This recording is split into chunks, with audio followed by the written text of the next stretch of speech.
We are live. It is Sunday, March 8th, 2026. And we are doing the murders of Channon Christian and Christopher Newsom.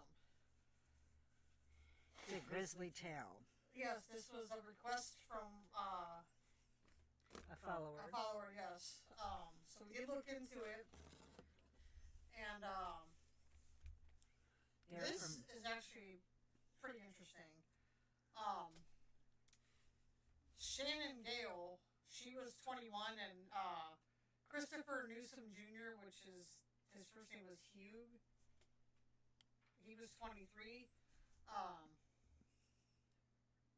Which they're both really young.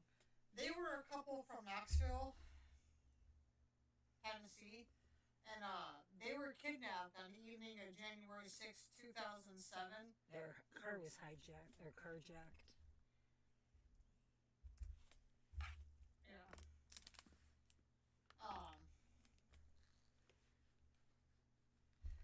Their car was, yeah. When Christian's car was carjacked, the couple were taken to a rental house. Both of them were raped, tortured, and murdered. They were young. What's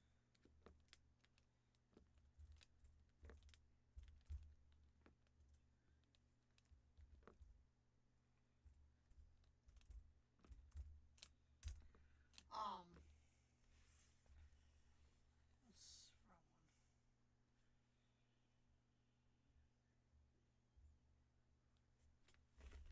So they were, 4 men and 1 woman were arrested, charged, and convicted in the case.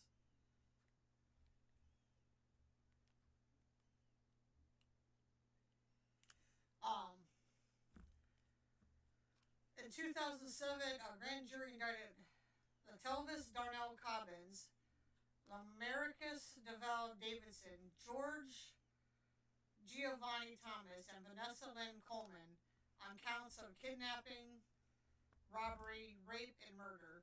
Also in 2007, Eric Dwayne Boyd was indicted by a federal grand jury of being an accessory to a carjacking, resulting in serious bodily injury to another person and misprision of felony. And in 2018, Boyd was indicted on a state-level charges of kidnapping, robbery, rape, and murder. Wow. Yeah, so it's not like it was their first carjack. No, apparently not. They really thought this through. 4 of the 5.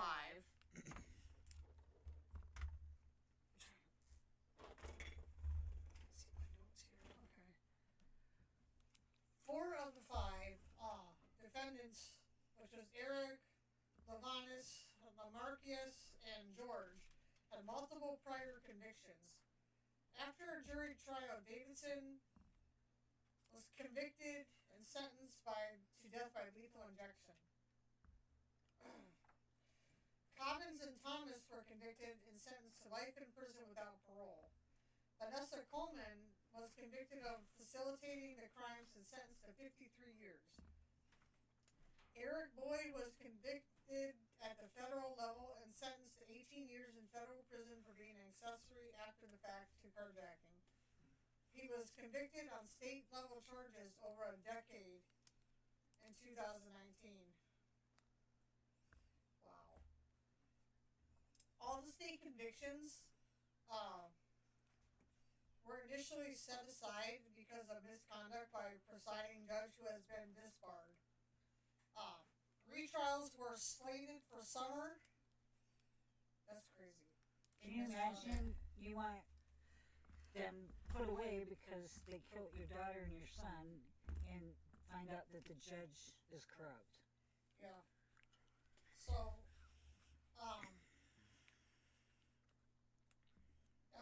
the retrials were originally slated for summer or fall of 2012. The order of the... I can't get comfortable in these chairs.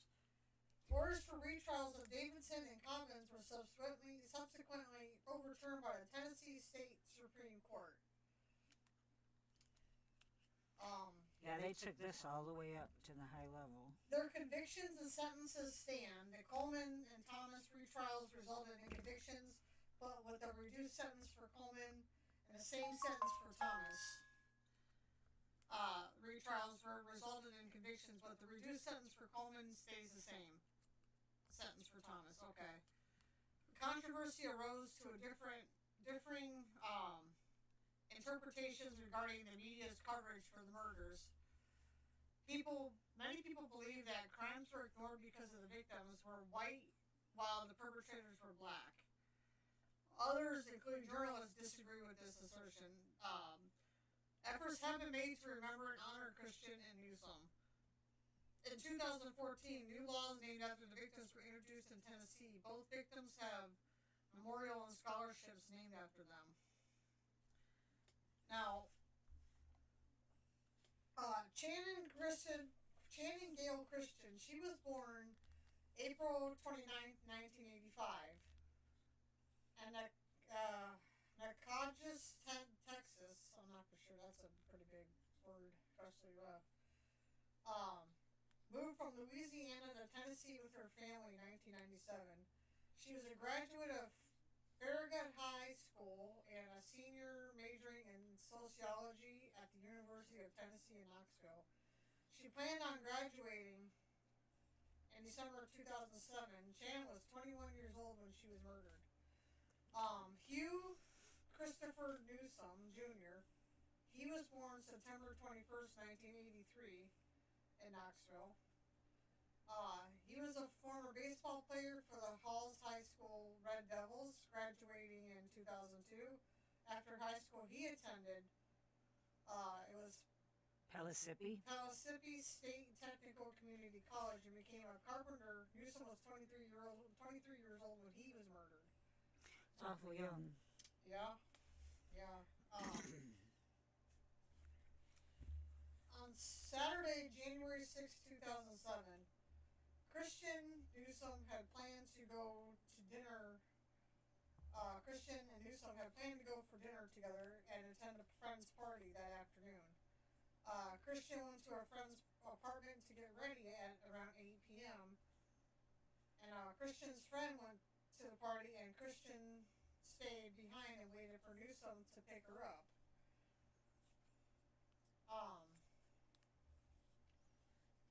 Newsom arrived, and he and Christian went to the apartment complex parking lot. The assailants, they observed Christian and Newsom standing close to Christian's vehicle in a brace, and they then decided to attack the couple. Both were forced into the back seat of the SUV at gunpoint, and their hands tied behind their backs, and were taken to Davidson's house at 2316 Chipman Street. Oh, they have that address on there. Both Christian and Newsom were raped. Newsom was believed to have been raped inside Davidson's house, according to the testimony at the Knox County acting medical examiner. Newsom was sodomized with an object and raped at least one of the perpetrators. He was then taken to a set of railroad tracks where he was forced to walk barefoot to the location where he was murdered. Prosecutors believe that he was mangled. A mangled dog leash was found on the hillside leading up to the railroad tracks where they forced Newsom to walk to his death. When Newsom was murdered, they were bound behind his back, and his feet were bound together. He was blindfolded with a bandana gagged with a sock. He wore only a shirt and underwear. Newsom was shot in the neck and in the back. Newsom survived this shooting initially, but later was shot again in the head. The fatal shot was fired with the gun's muzzle against the head above his right ear, and it severed his brainstem. Oh, can you imagine that if you would have lived for that? Knowing that you're going to get shot again after you've already been shot twice, plus you're tied up, and you're on a train track, and you've been dragged barefoot down the track. This is like, they all should be put to freaking death row. The fatal shot was fired, After killing Newsom, the assailants wrapped him in a comforter, poured gasoline on him, and set his body on fire. Yeah. That's just... When I was looking into this, looking stuff up, it was just nauseating. Yeah, it is. Christian was held prisoner inside Davidson's home or house, mostly in the north bedroom. Prosecutors believe that Coleman held Christian captive while the male offenders were murdering Newsom. After murdering Newsom, the assailants returned to Davidson's house where they beat and repeatedly raped Christian.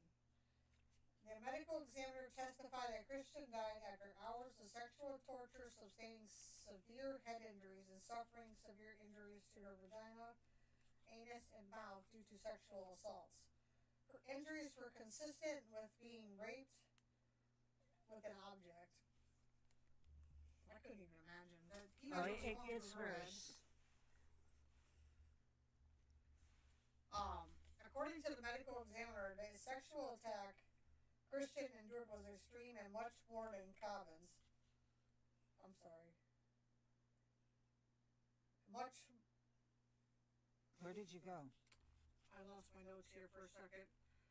And much more than a simple sexual assault. Prosecutors believe that Christian was tied to a chair and orally raped by Davidson, hemorrhaging to her head and groin. She was also beaten and kicked in her groin and beaten in the head. Christian suffered extensive hemorrhaging to her head and groin. Additionally, Christian suffered bruises and carpet burns too. She said she didn't want to die. You missed but she had carpet burns on much of her body. You missed a whole bunch of it. The medical examiner testified that Christian died after hours of sexual torture, sustaining severe head injuries and suffering severe injuries to her vagina, anus, mouth due to sexual assaults. So all 5 of them had something to do with this. That was on yours. I missed that. Okay. I missed that one. You know, one thing that I was reading and looking at, the woman that they caught doing this, she had a lot to do with her death versus the guy. I just dropped something that's driving me nuts. I can't find it. Did you find it? But the woman that was arrested, she should get death for her too, because I don't know how they figured it out, whether she had DNA or something, but she had a lot to do with her death. Yeah. Oh yeah. It wasn't just the guys assaulting her. It's a horrific way to even think about. Oh yeah. Someone doing this. Like that, absolutely. I mean, you just start in prime of your life. And they just wanted to go, you know. They were just going on a date. They were going to go out to dinner and go with friends. While Christian was still alive, in order to remove DNA evidence, Christian's attackers poured bleach down her throat, and scrubbed her body, including her bleeding and battered genital area, with bleach. Christian was bound in hog-tied fashion with curtains of stripped bedding. Strips of her bed, and then her face was tightly covered with a small trash bag, and her body was stashed in 5 large trash bags. Christian, who was naked except for her camisole and sweater, was tied in a fetal position, placed inside a residential waste disposal unit inside of a kitchen of a home, and covered with sheets. The medical examiner testified at the trial that the evidence that Christian slowly suffocated to death. So she was still alive when she was in them.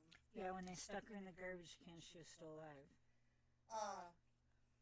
Christian died between the afternoon of January 7th and the afternoon of January 8th.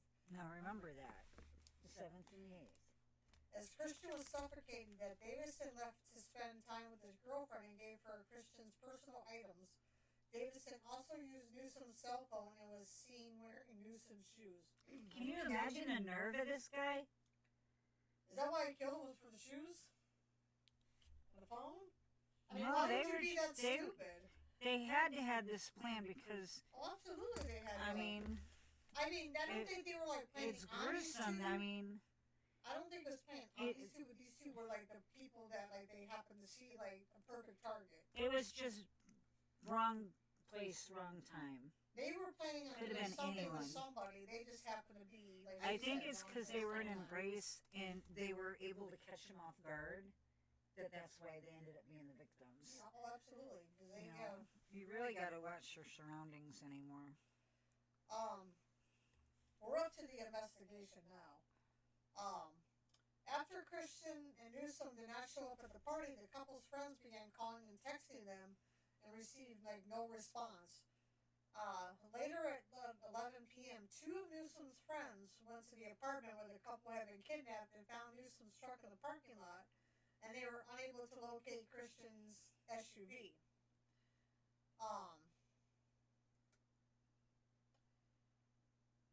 Okay, so they found Newsom's truck there, but unable to locate Christian's SUV.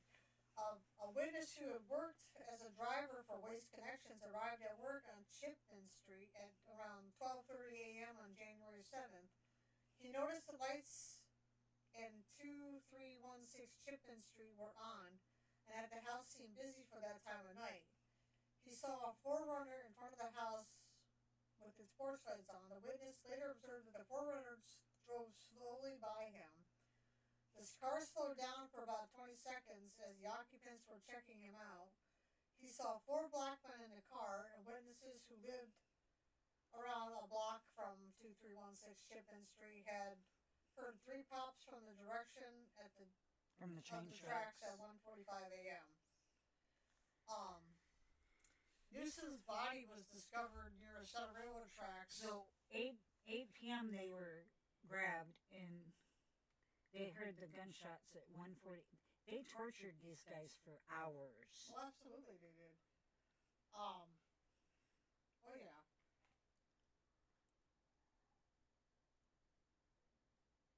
Yeah. Newsom's body was discovered near a set of railroad tracks on January 7th at 12:20 p.m. by a Norfolk Southern Railroad employee. Though there was some semen detected on Newsom's body, the DNA had been destroyed by the fire. A comforter was wrapped around Newsom's body and a sweatshirt was wrapped around his head. His bare and muddy feet indicated that he had walked barefoot to the area where he was killed. On January 7th, Christian failed to answer calls from her mother and friend. Christian did not attend work, and the couple's friends and family tries to find them. Checking local hospitals and filing police reports, missing person reports, Christian's parents requested help from law enforcement, but were told they would have to search themselves. They sought help from Christian's mobile phone provider and learned that her phone was last pinged at Cherry Street phone tower. Christian and Newsom's families and friends searched the Cherry Street area and found Christian's abandoned Toyota 4Runner between 1:30 a.m. and 2 a.m. on Monday, January 8th. Wow. Yeah, they weren't usually late to things, and if they said they were going somewhere, they'd show up. That's why they were alerted so quick. So they found the 4Runner. Several items were missing from Christian's vehicle, including a teddy bear and photographs. Christian kept where she kept her, and her phone, charger, and iPod. The front seats were pushed back, and Christian could not reach the pedals, so, obviously she wasn't driving it. The floorboard was covered with mud, inconsistent with how Christian maintained her vehicle. Stickers Christian kept outside the windows had been removed. Inside the vehicle was a pack of Newports cigarettes, even though neither Christian or Newsom smoked them. Police recovered an envelope from the vehicle that yielded fingerprint evidence leading to Lamarcus Davidson of 2316 Chipman Street and an address 2 blocks from Christian's car.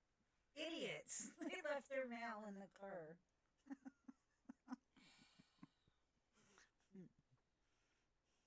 Wow. He recovered an envelope from the vehicle that yielded fingerprint evidence leading to... I can't even. I mean, I'm glad they did so they could catch the guy, but stupid. It's always the stupid mistakes that do it,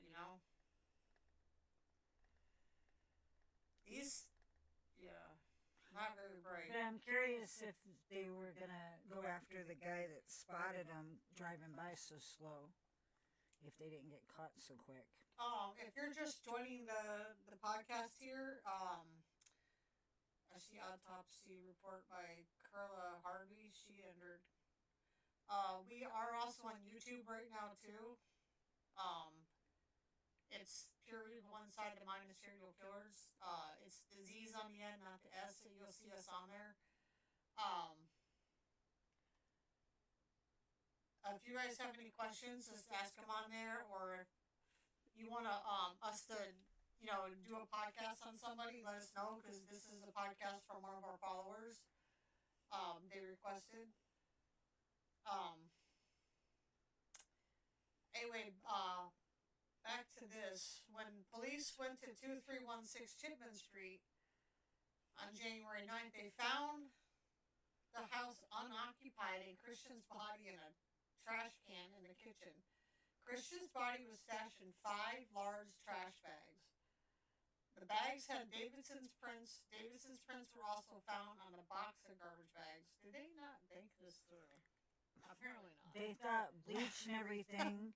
They They didn't think about anything else they touched, so they're not all there. Oh man. I just don't understand. Davison's sperm was found on Christian's vagina and anus, while Coblin's sperm was found in her mouth. So they've got this guy like boom. I mean, well, didn't they try to pour bleach down her mouth and stuff? They must have thought that was. yeah, but I wonder if they kept going assaulting her after they did it, thinking that it was just would gonna kill kill her. us shit. Yeah. That's probably true. Davidson's prints were also found in the garbage bags. And, like she said, the sperm. Yeah, you know if they're the same. The sperm was found in Christian's vagina and anus, while Coblin's sperm was found in her mouth. Also inside the house were several items that belonged to Christian and Newsom, including Christian's purse, clothing she had in her vehicle. Idiots. Christian's shoes, camera photographs, which were ripped and burned, an iPod, and Newsom's baseball caps and driver's license. Several of the victims' belongings had Davidson's prints. The items had from Christian's SUV were shoved in the trash bags. In addition to the sperm found on Christian's body, David's sperm was found on Christian's jeans, while Coblin's sperm was found on her camisole, sweaters, and jeans. Shell casings found in Davidson's house matched the bullets used to kill Newsom. Now, in another, when you really look into this, there's a lot of articles about this. The parents went out looking for her. She was in garbage cans, and the dad went by that house, and she was 200 yards away, and he didn't even know his daughter was that close. Yeah. It's horrible. And she was alive in there, too. She suffocated. Well, but how we don't can know how she long still be alive if if she's in 5 different garbage cans? No, she was in 5 different garbage bags. Meaning they wrapped them all up and then and folded her? They put her in a fetal position. Jesus. Yeah. Yeah, it said she was still alive, she slowly suffocated. I know that's kind of like confusing, the way they put it. And I know I got that right on here. But I know I read somewhere where he was in the yard of the house and didn't even know his daughter was in the garbage can. Yeah, we probably just we didn't get that far in our notes yet. I'm trying to pull up.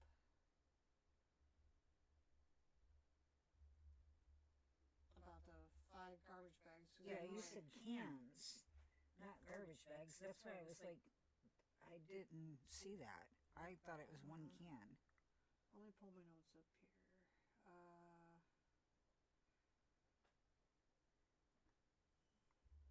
Okay.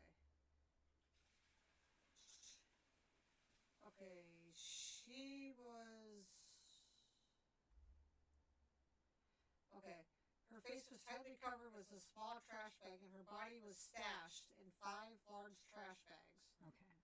Because you said cans. I'm sorry. That was my misunderstanding on that. My bad. Okay. And it says as Christian was slowly suffocating to death. That's why in the Yeah. article I read, the dad wondered if she was still alive when he was looking for her. From his point of view, the story is even worse. He gives a little more definition.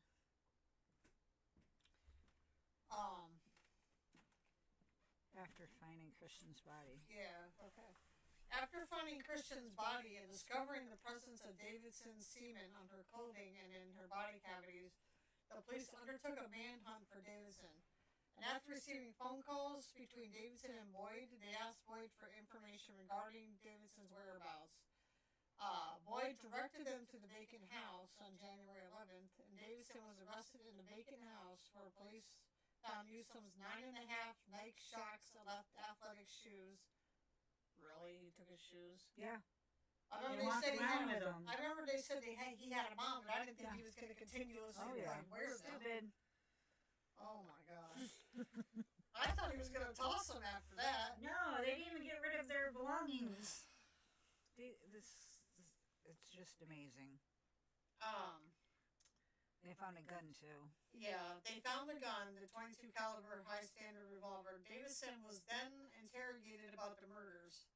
He told 5 different stories, claiming that he had left the house Friday and knew nothing of the crimes.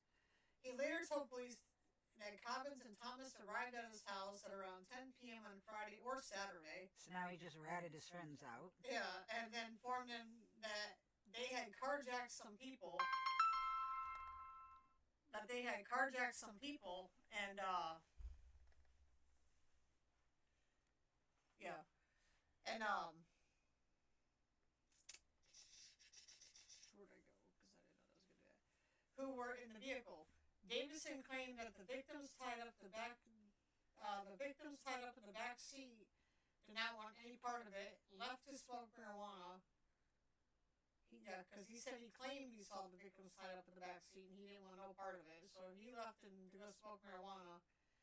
He said he'd returned to the house about 20 minutes later to find Christian, who told him she did not want to die. And then he used Christian's vehicle to deal drugs, wiped it clean, and Davidson claimed that he did not go past the living room and never raped Christian. No, he just left his mail in the car. Yeah, he just left the stuff in the car, that's all. Smell his fingerprints. His fingerprints did a drug deal, did all that stuff. I had no clue about it because, we don't pay attention to that kind of thing, I guess. Did you wonder whose car that was then? Yeah, really. Get in that car? On January 11th, Thomas, Cobbins, and Coleman were arrested in Lavon, Kentucky. Police seized a computer on which Thomas and Cobbins had been viewing news coverage of the murders. Police also seized a purse that contained several of Christian's belongings, including her cosmetic bag and change purse. Additionally, police found Christian's overnight bag. Cobbins gave a statement to investigators claiming that he, Davidson, and Boyd drove to the apartment complex for someone to meet a girl. Oh, this gets better. I forgot how good this gets. When they arrived, they saw an SUV with a female in the driver's seat. She was speaking to a male. Davidson and Boyd basically carjacked them and ordered Cobbins to drive back to Chipman Street. According to Cobbins, Davidson took the woman into a bedroom once they arrived at the residence, and Boyd drove away with the man. Boyd later returned without the male victim. Cobbins denied having any sexual intercourse with the female victim.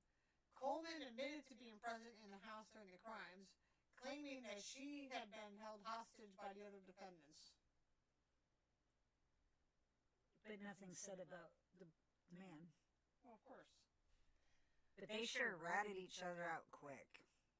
A journal was recovered after the arrest of Thomas, Cobbins, and Coleman. An entry from January, they kept a journal. Yeah, this is how stupid these guys were. I forgot about the journal thing.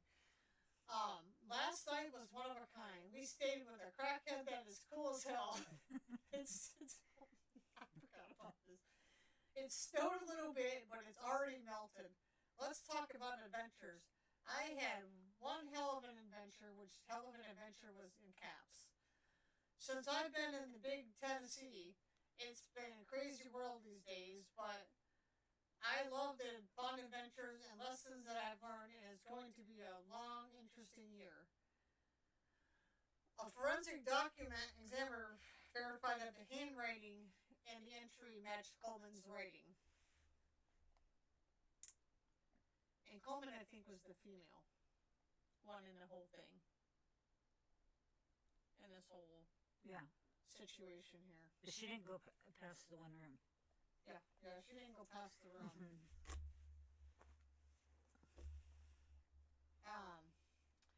On April 16th, 2008, Eric Boyd was found guilty in federal court of being an accessory to a fatal carjacking and failing to report the location of a known fugitive. Boyd was also the first to go to trial, the only suspect not charged with murder. He was sentenced to a maximum of 18 years in federal prison.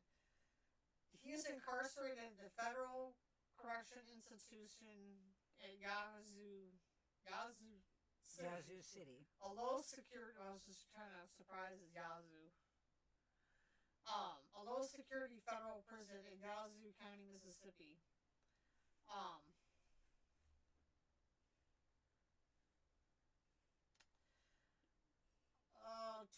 On August 25th, 2009.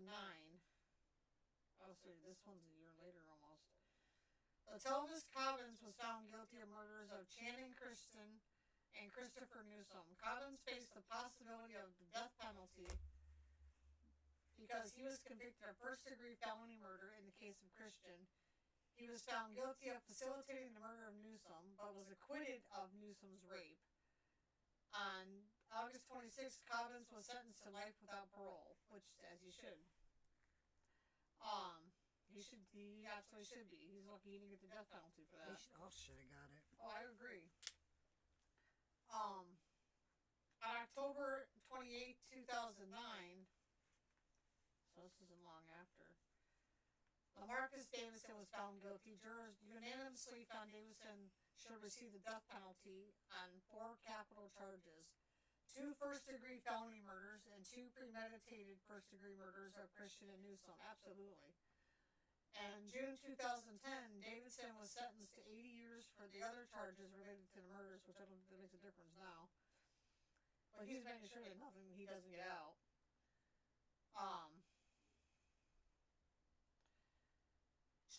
And to be served consecutively to the death penalty. While the death sentences are consecutive, during sentencing, Judge Bogard said that the crime was the most incredibly outrageous, cruel, and humane cases this court has ever seen.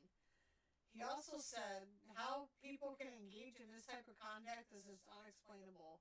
There's really no sentence great enough to punish you for the conduct that you have been convicted of. The Tennessee Supreme Court affirmed Davison's conviction and death sentences in 2016. You gotta go back to rocking them. Yeah. Stick them in the... I say I have all the family just freaking hit them with rocks. Yeah. So they feel every single blow.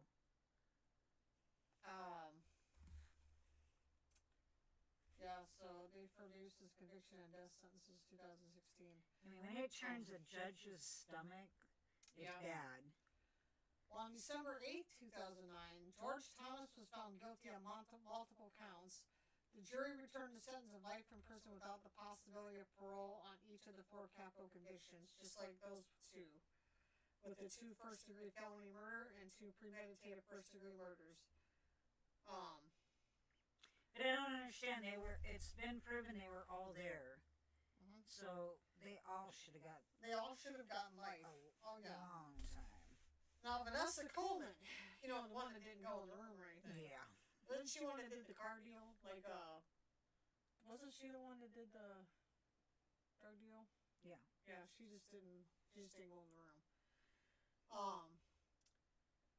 Claims. She had immunity.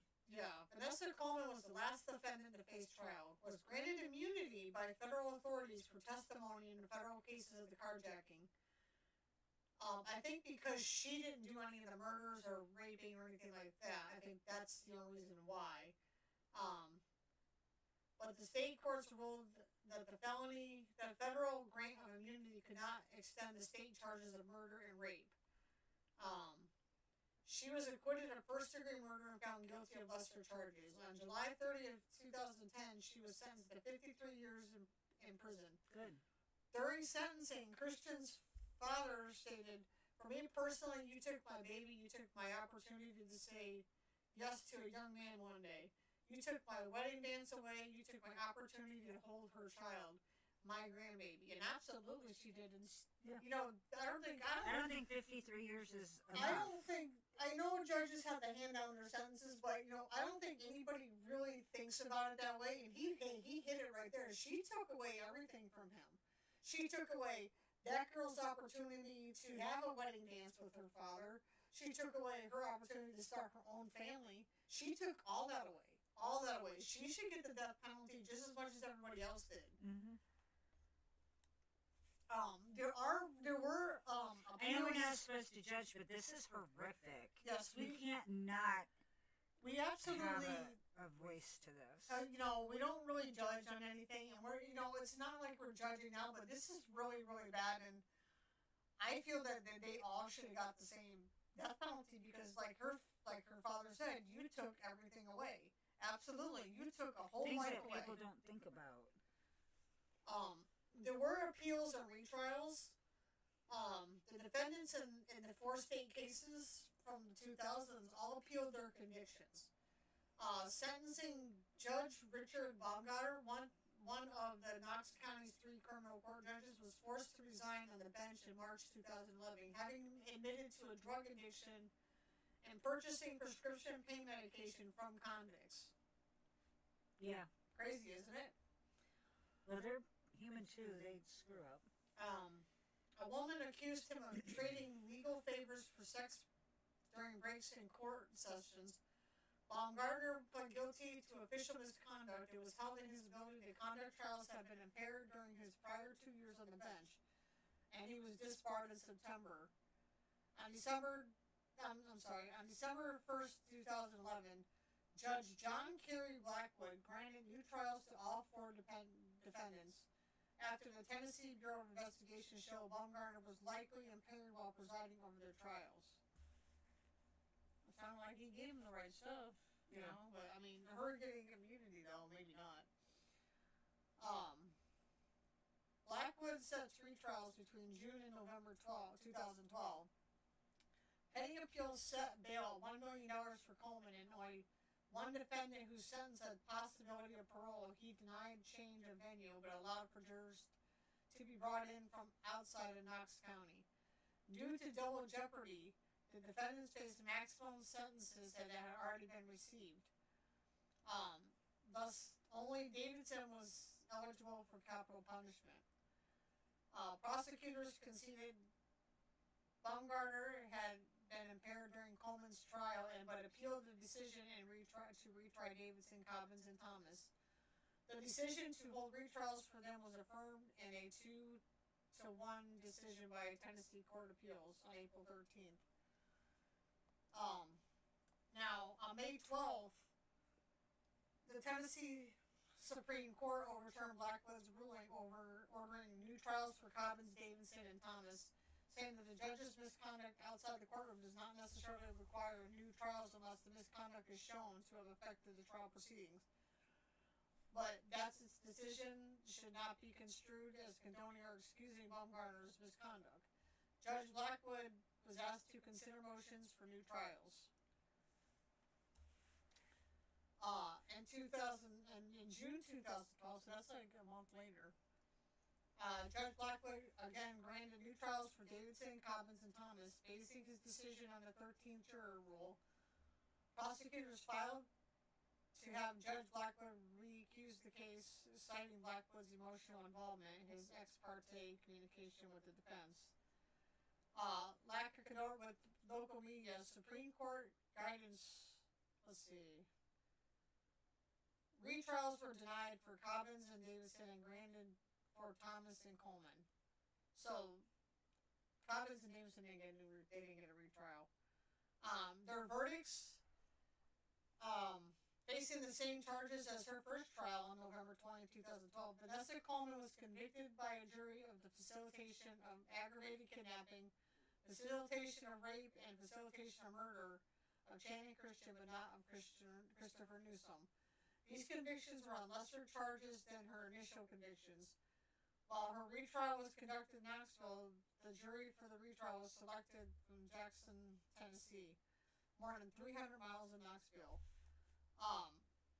Coleman's lawyers argued that she should receive a 20-year sentence, while prosecutors asked for maximum security, which is 50 years. Blackwood sentenced her to 35 years in prison, February 1st, 2013, minus credit for time served, which was like, he sentenced her to 25 years. Let's see, specifically is sentenced to her 25 years for Christian's murder. Wow. 6 years for facilitation of kidnapping and 4 years for the facilitation of rape. During sentencing, Blackwood commented that the psychological torture of this unfortunate victim was immense. He also called the crime the most horrible murder case he has seen. So she only got charged with Channon's, not Christopher's. In 2014, the Tennessee Court of Appeals denied Coleman's request for a new trial to uphold her sentence. The Judge Thomas Woodman wrote in his opinion, the facts at the trial show that Coleman was in the Shipman Street house for nearly 2 days, where Christian was confined and brutally raped before she was tied up, wrapped up in 5 plastic trash bags and stuffed into a garbage can, where she died from asphyxiation. In journal entries written after the slayings, Coleman described one hell of an adventure in the Big TN. And she wrote that she loved her life. This evidence supports the trial's court that Coleman is a dangerous offender. Well, absolutely. About time. On May 17, 2013, the retrial of George Thomas with a jury in Pelham, Nashville, ended in a verdict of all 38 counts. He was resentenced to life in prison by the jury, but with the possibility of parole after 51 years. On June 4, 2013, Judge Kurtz sentenced Thomas to 2 life sentences consecutive for the murders and 25 years for multiple concurrent for the rapes. Wow. I agree. In 2016, Thomas appealed to the U.S. Supreme Court but did not agree to hear the case. The court did not want to hear it. Wow. Yeah, they're just... That's, wow. The state trial for Eric Boyd. On March 20th, 2018, 11 years after the murders, a Knoxville grand jury returned a 36-count indictment charging Eric Dwayne Boyd with first-degree felony murder, first-degree premeditated murder, especially aggravated robbery, and especially aggravated kidnapping and aggravated rape in the murders. Boyd was transported from Federal Correction Institution, Yazoo, and booked into Knox County Jail, where he was held at a $1 million bond. He was found guilty on August 13th, 2019. He was found guilty of nearly all charges, including premeditated first-degree murder and rape against both victims. He was also convicted on charges of carjacking, robbery, kidnapping. Boyd was found guilty of lesser charges on 2 counts. Instead of finding him guilty, especially aggravated and armed robbery, the jury found Boyd guilty of aggravated armed robbery. The judge immediately sentenced Boyd to life in prison. As this was an automatic murder conviction, he was sentenced to another 90 years for other crimes, including especially aggravated kidnapping, robbery, and rape. Boyd's request for a new trial was denied. So, in March 2022, the Tennessee Supreme Court denied another appeal. Wow. Yeah, I don't think they're going to get out anytime soon. No. Currently, right now, I guess Vanessa Coleman was the only female charged and convicted in the crimes and is held at Deborah K. Johnson Rehabilitation Center in Nashville, serving a 35-year sentence. Coleman will be eligible for parole in 2017. Her sentence expires on April 18, 2036. In August 2014, the family and victims were notified that good behavior, Coleman's sentence would be reduced 16 days per month of incarceration, making her eligible for consideration of parole in October 2014. The parole hearing was rescheduled from October to December. At the December 2014 hearing, she was denied parole, and her next parole consideration was set for 2020 in December. Coleman again went for parole board in 2020 on December 8th, and Christian Newsom's mother and Christian's father gave statements. Both their parents came. Yeah. To the board opposing parole. 7 board members voted unanimously to deny parole, that she would not be eligible for parole again for 10 years. So in 2030, it's coming up. Yeah, I'd go every time that she was up for it. Cobbins and Thomas were originally incarcerated at Riverbend Maximum Security in Nashville. After the Bledsoe County Correction Complex in Pikesville opened in 2013, they were transferred to that facility. Cobbins is serving a life sentence without parole at the Northwest Correctional Complex. Thomas is incarcerated the same one. His sentence ends in 2053, May 2053. Davidson's sentence was sentenced to death on October 30th, 2009. He is incarcerated at the Riverbend Maximum Security Station. Eric Boyd, who has been serving his sentence of 18 years at the Federal Correctional Beckley at Beaver, West Virginia. He was potentially eligible for parole in 2022, but found guilty on charges of rape, first-degree murder, and on August 13th, 2019, he was immediately sentenced to life in prison by the judge, who stated that a life sentence was an automatic for a murder conviction. Boyd is incarcerated at Turney Industrial Complex. That's just wow. So they're not all getting out anytime soon.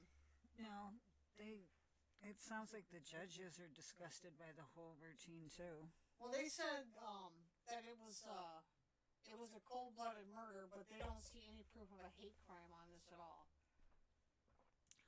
Just at the wrong place at the wrong time. Yeah.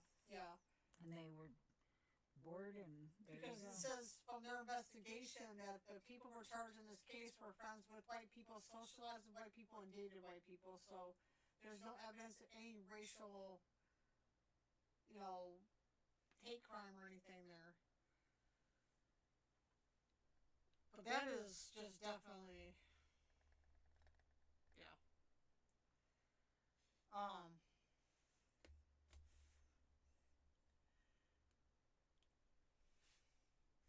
That's definitely, yeah.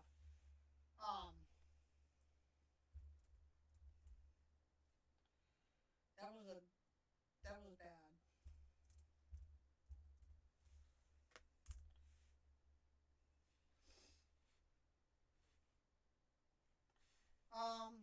Somebody just requested on here.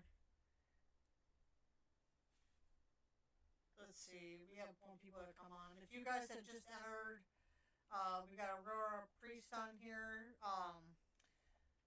that just came on too. We are also on YouTube, the Pure Evil Inside the Mind of Serial Killers, with the Z, not with the S. You'll see us on there, but she watched the Jonestown. Let's see. That's, where 900 people died in a mass murder-suicide on November 18th, 1978. We can actually look into that. Let's see. Did they drink the Kool-Aid? I don't know. That's an interesting one. That will be our next podcast. That's good, because I was just going to ask you what podcast you wanted to do, because I didn't know. I forgot to add another podcast. So Jonestown, that will be our next one. And our next podcast will be on... I forgot to bring my phone down. That's okay. It'll be on... We need to see about going live because I looked up haunted prison and it's only a couple hours from here. We should do a podcast there. Sundown, we can. Oh, I just put sundown. Oh my god. What was it? No, because it said sundown on here and I wrote sundown. Oh. I meant to put Sunday. Oh. It's called Jonestown. Jonestown. It's our next podcast. And we'll have it Sunday. Now Jonestown sometimes. Massacre. Yeah. Jonestown. Yeah, Massacre. Sunday the 22nd of this month. 6:30 now. On our podcast, we have the YouTube page, but we are also on YouTube. The Pure Evil inside the Mind of Serial Killers, and there's one called KA Blaster. That's also part of our. It'll show our sign on there, the Pure Evil. We'll update on those if we're going to change our times. Usually it's at 6:30. We did a little later today because we had quite a few things come up, and because we have very busy schedules, so sometimes things do happen. We try to make it at 6:30, and we usually do, but there are times that things do happen. We will do this one. Absolutely. Yeah, we're going to do this one, and thank you for that. We will do it on our next one. Yeah. It's about a cult. Yeah, yeah, we'll definitely do that one. So, Charles Manson, do we already do him? I'm not for sure if we did Charles Manson. No, we didn't. We didn't do Charles Manson. I know we Dahmer. I think we did Dahmer. But yeah, we actually had to plan on doing Manson. I don't remember. There were survivors for this, so we need to get writing. This looks like a good one. Thanks for the advice. Yeah, they're all Richard Ramirez. Sad. I think we did Richard Ramirez. I'm not for sure. I think we do him or no? I think so. Thought we talked about it. If you go on our Podbean and look, you'll be able to tell on who we've already done. Oh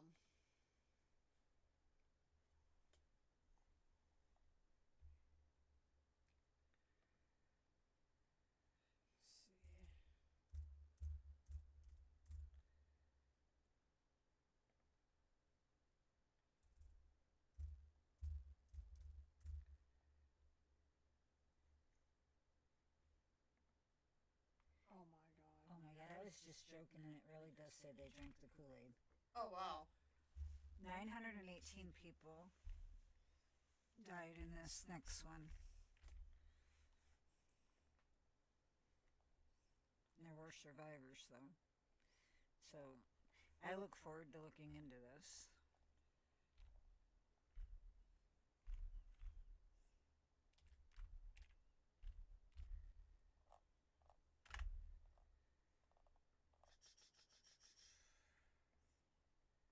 Yes, this is definitely different.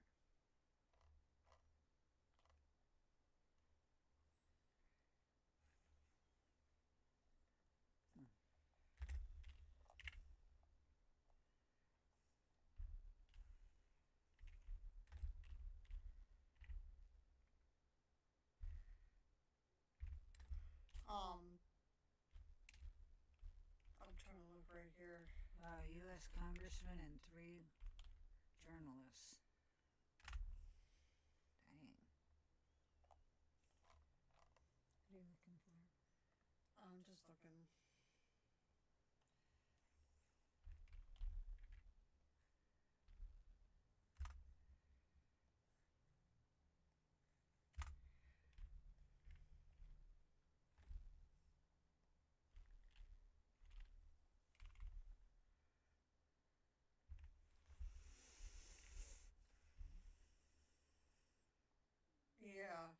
This is definitely going to be an interesting one.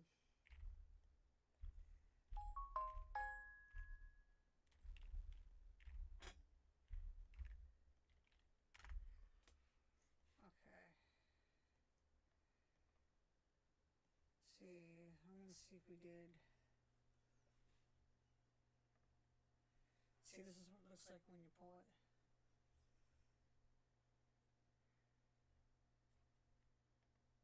Sure we didn't do Charles. Yeah, I'm looking to see if we did Charles, and I'm looking to see if we did. I'm looking to see if we did. Okay, we didn't do Manson yet. Actually, I think we were gonna do him, and then somebody requested something way better, and then we ended up. No, we had James Michael Monroe No, come we had on. the interview. Yeah, we instead. had the interview, and then we went from that to I think it was. We chose to talk to someone who's still in jail rather than in the And then, past. yes. Yeah, Richard Ramirez. We didn't do his either. I think there was another one we were gonna do too. This is whole families that were wiped out. Yeah, but we're definitely gonna. Wow. We're definitely gonna look into this though.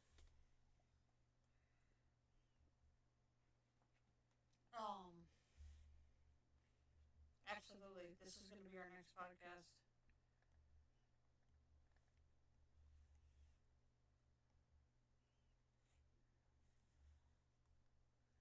Alrighty. If you treat someone bad, they can turn into one of them. Yeah. True. True. Yes, very true. But what we just talked about, you'd have to be really bad. Okay, we are going to hop off here, but we will see you guys on the 22nd at 6:30. And like I said, just go on to our Facebook page, and if anything changes, we'll put it on there. And it's on Pure Evil Inside the Mind of Serial Killers, and they're both Z's at the end, no S's.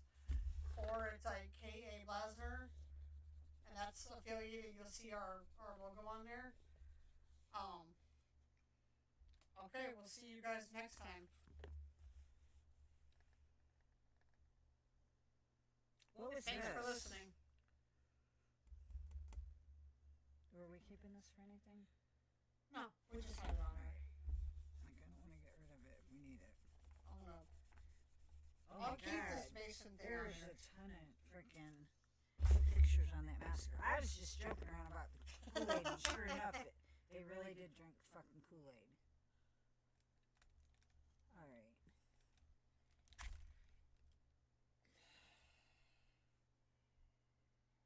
I stopped the recording. Now I gotta save this. File.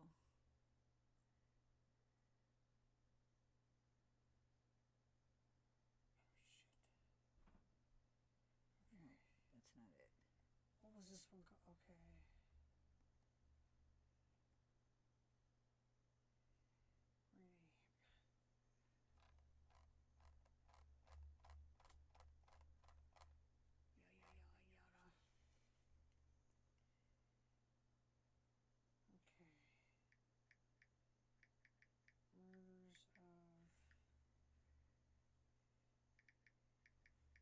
I'm not touching anything. It's right there. That pile of stuff right there. One of those.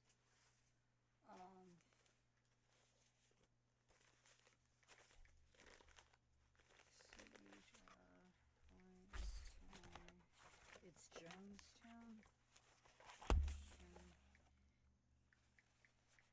And Where the hell does it say manage? Newsom.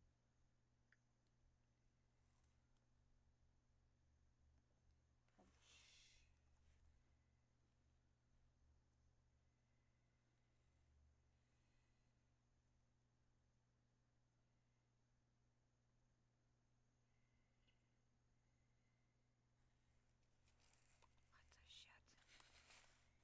finish that Listen podcast. Open YouTube. Why is it not opening?